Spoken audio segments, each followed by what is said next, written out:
Okay, so my first thought is I've got a bit of plastic here. It's got a hole in it. The intention is to cut the whole section out and place it in there, and that will hopefully fix this. So let's give that a try first and see what happens.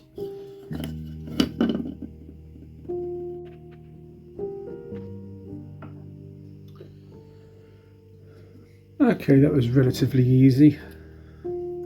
So basically what I've done now is I've super glued that to the underside of the body there.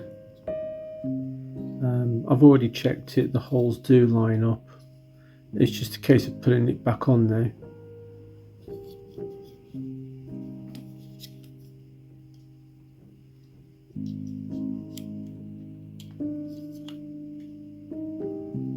There we go. That fits lovely. Right.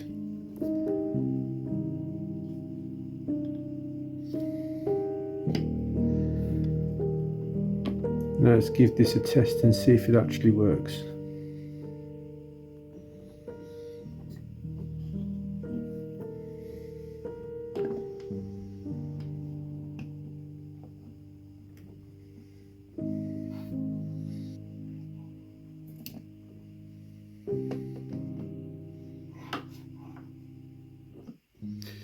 Did try to move.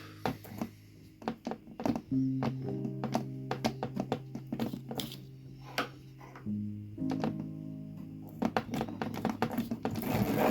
we go.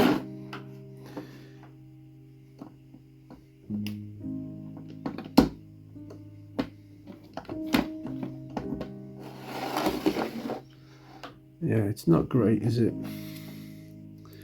I'm pretty sure that's probably not helping.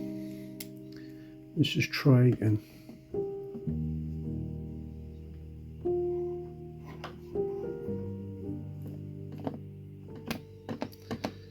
Yeah. To be honest with you, I wasn't expecting this to work very much at all. With the state of the wheels that were in on the tender, I wasn't expecting much at all, really. Right, well, first of all, let's get the motor out and then go from there.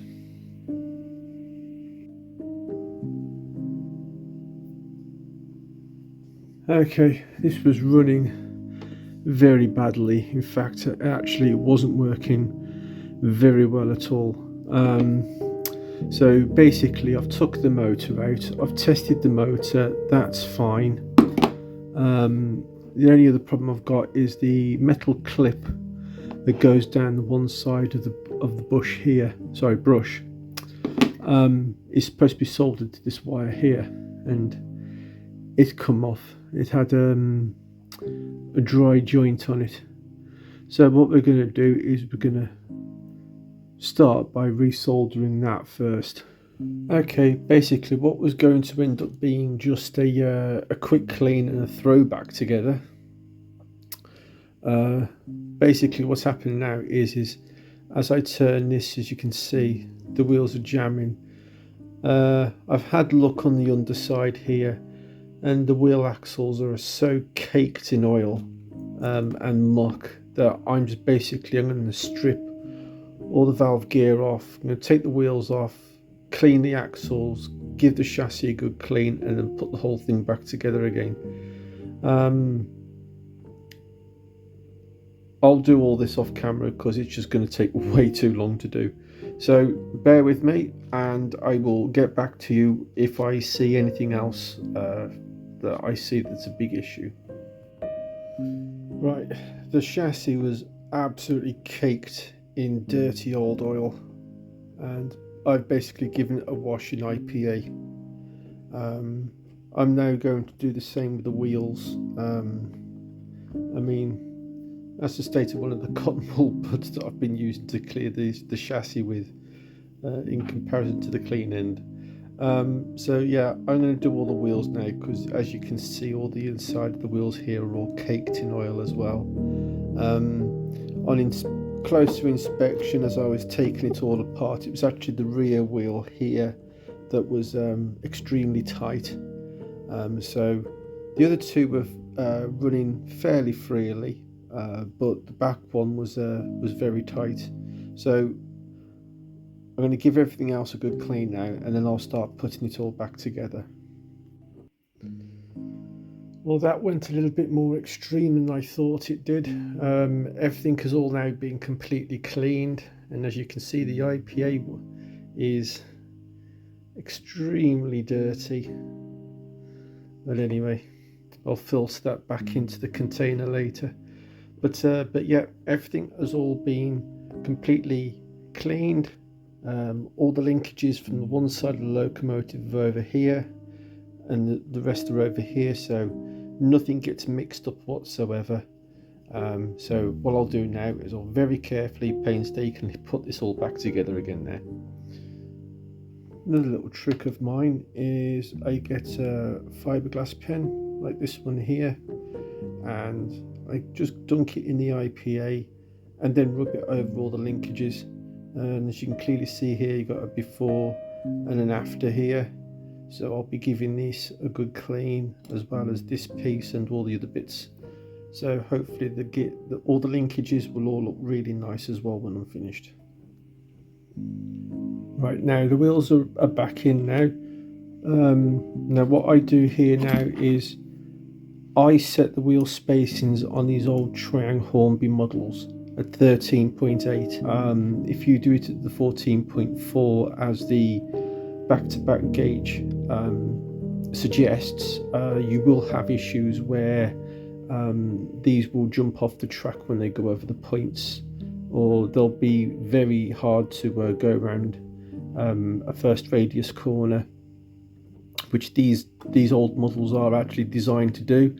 I'm okay with this layout because my smallest radius on this layout is second radius.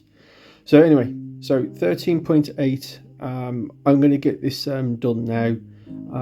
It is a little bit of a time consuming job to do.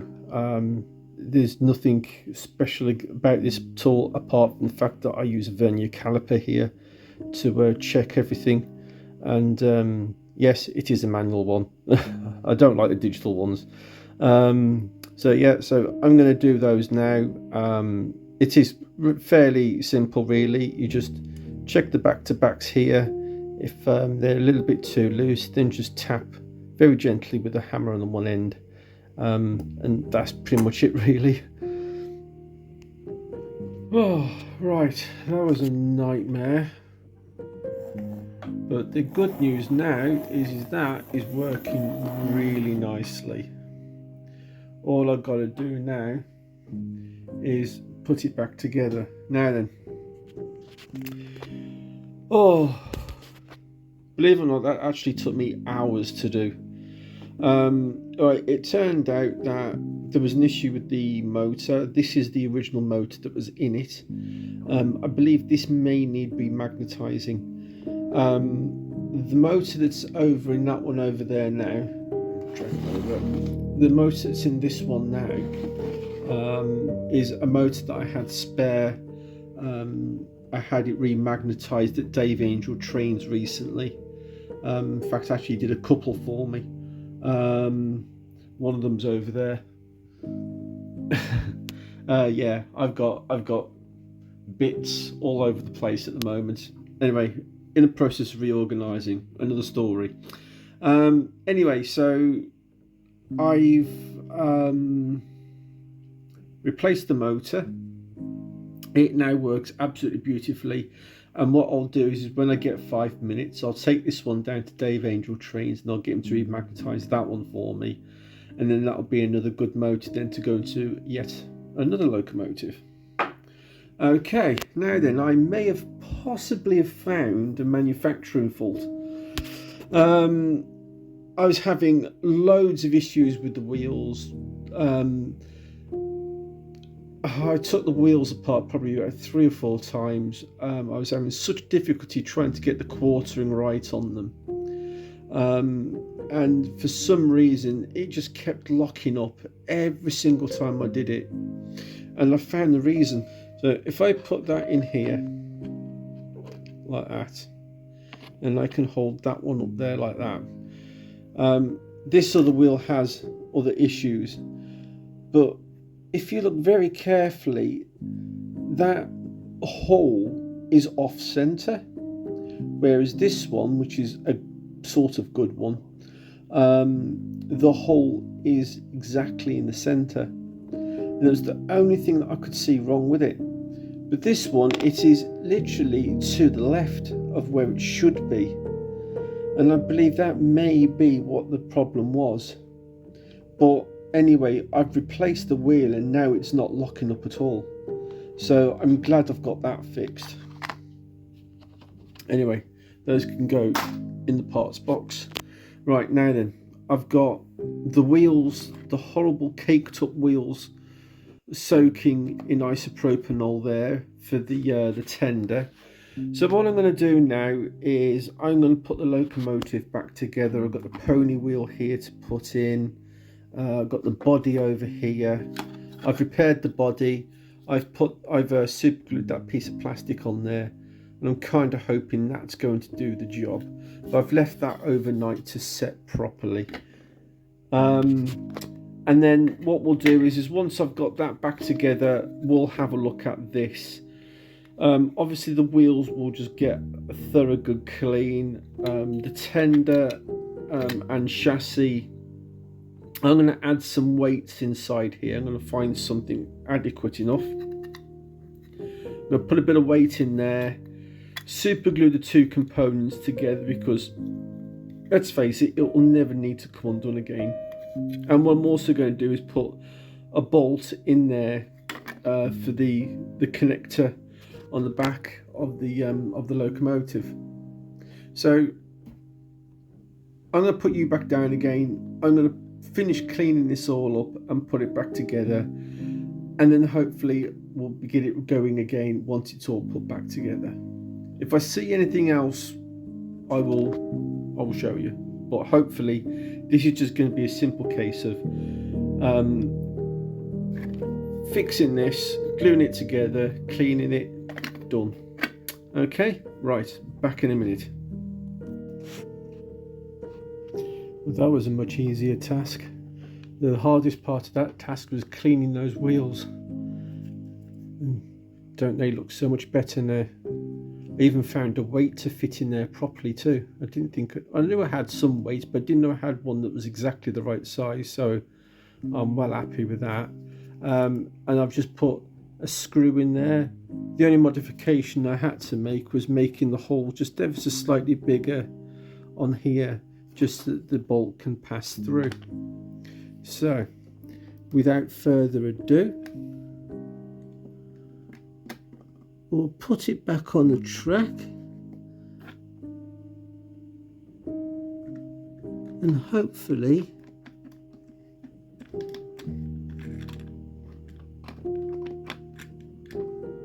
really hard to do one-handed and holding the camera at the same time.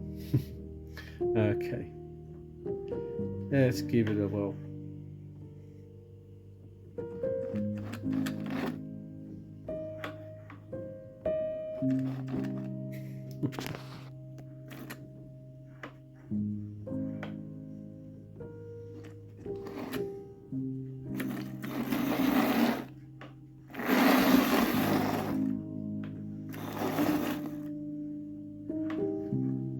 That's 2 steam locomotives completed.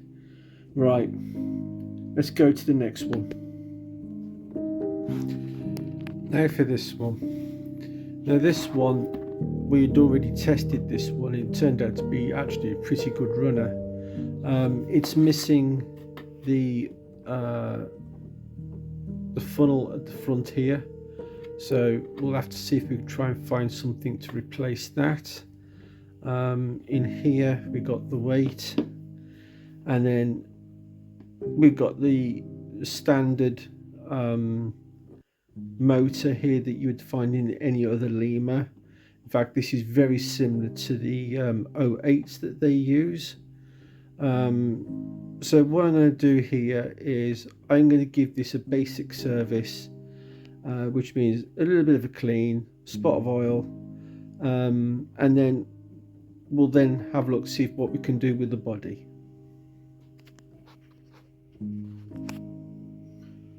Right, let's try that one. Yay, excellent. Yeah, that one works. The only things that I had problems with this one is I can't find a suitable funnel to go on there, and the couplings that are missing on the bottom here, I can't find anything adequate enough to fit on those either. I did try one of these, but this was just too shallow. It needed to be a lot longer, to be honest with you. But I don't think these are the type of couplings that you'd get on these anyway. 3 working, 2 not. On to the next one. This one, however, I've taken the liberty of taking it apart already. To be kind of honest with you, these things are not very complicated whatsoever. It's just 2 screws at the bottom that you unscrew. This comes out.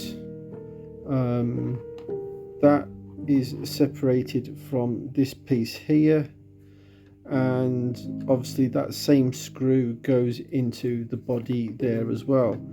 Normally the body would come apart at this point, but somebody has added the red light at the back, which is soldered and glued in, so I can't remove that off here without unsoldering the wires. The motor works absolutely fine. The only issue that we have with this one is that cog is split. That does that if you hold the wheels. I'll try, I don't think I can do this, but if you hold the wheels you can still rotate the cog, look. But I've had a quick look at it and you can see a visible split straight down the cog. So this one I think is going to go into the parts bin, and what I'll probably try and do is remove this funnel and glue it onto this one, or paint it black, make it look as if it's supposed to be there, and yeah, that'll be it, I think. So that's it, everybody. Yeah, so I managed to get 3 locomotives working. 3 have ended up in the parts drawer, and I don't think that's too bad, to be honest with you. I've now got plenty of spare parts in case I come across another one of these, or if I even manage to find a wheel set with a good cog on it. You never know. But to be kind of honest, with this being the kind of locomotive it is, you know, it's got a false coupling on the front there. Will this ever run on my railway? Probably not ever. It just so happened to be in a job lot. It wasn't this particular one I was after anyway. I was after the ones that I was able to get running, and hopefully, all being well, I'll be able to get that 47 going too. So with that, I'm going to leave it at that. Thank you very much for watching. The comments from the last video were amazing, and again, thank you very much to everybody. So yeah, so if you ever get the opportunity of buying a box load of spare parts obviously at a reasonable price, go for it, because you never know. Even if you can't get them working, they'll be there for spare parts. And at the end of the day, all this lot's cost me is £30, and that is it. Thanks for watching, everybody. This has been really enjoyable, and hopefully the next video will be a layout update. Right, I best tidy all this lot up, hadn't I? Okay, thank you very much for watching, everybody, and goodbye for now.